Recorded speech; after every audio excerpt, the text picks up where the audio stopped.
Hello, I'm Junzhang. My poster is about an experiment aiming at improving the skill of decadal climate predictions.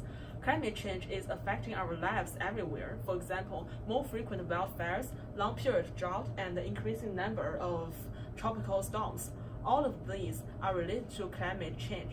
So if we could exactly know what happened many years ahead, and if the climate in the future may endanger our lives and the environment, we could persuade policymakers to improve policies and protect ourselves.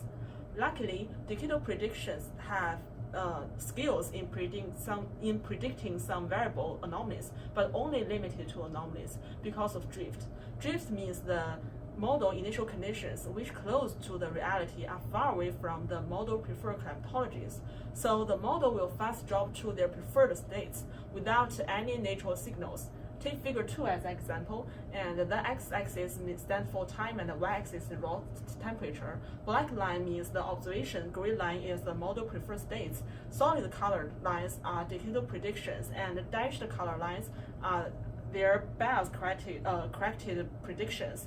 Very obvious decrease here, and they are the drift. And actually, even after bias adjustment, the results still have problems. So here we plan to design an experiment to decrease the model drift. First, let's look at the experiment. The model we use is CESM, Community Earth System Model. Here is the structure of CESM, and each component can be substituted by observations. FOSSI run, which is forced by the atmospheric observations, carry natural signals and natural states as initial conditions to simulate the decadal prediction. So how can we minimize the drifts? My hypothesis is that if initial conditions could not only carry FOSSI variabilities, but also be close to model preferred climatologies, the drift may be minimized. Here's the design of my experiment. A coupled experiment restoring run inserted between the FOSSI and the CESM decadal predictions.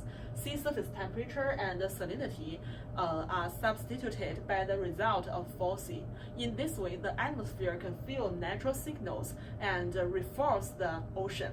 The oceanic are much closer to the model preferred climatologies. Then the restoring run is used as initial conditions to predict climate. Then let's check if the restoring run is able to reach our expectation. I checked annual heat content, variability, and heat content state. Figure 6 is a correlation map between the restoring run and the FOSSI run. Red means high correlation and the blue means the negative correlation. Dotted grids indicate insignificant at 5% level. Most of the regions are high values, means that the restoring run will capture FOSSI variability, such as tropical Pacific and North Atlantic. But some places, such as tropical Atlantic and the South Indian Ocean, we need more study. Figure 7 tells us if the heat content of the restoring run is much closer to the model. So 0 means exactly the same. Left panel is the FOSSI and the red one is the restoring run. In most parts, red one is smaller than the left one. For example, in the tropical Atlantic and the South Ocean. So that means the restoring run is much closer to model control run and may bring smaller drifts as initial conditions. In conclusion, the restoring run may be used as an alternative initialization strategy for decadal prediction experiments, and decadal predictions initialized with restoring run are currently underway. Thank you.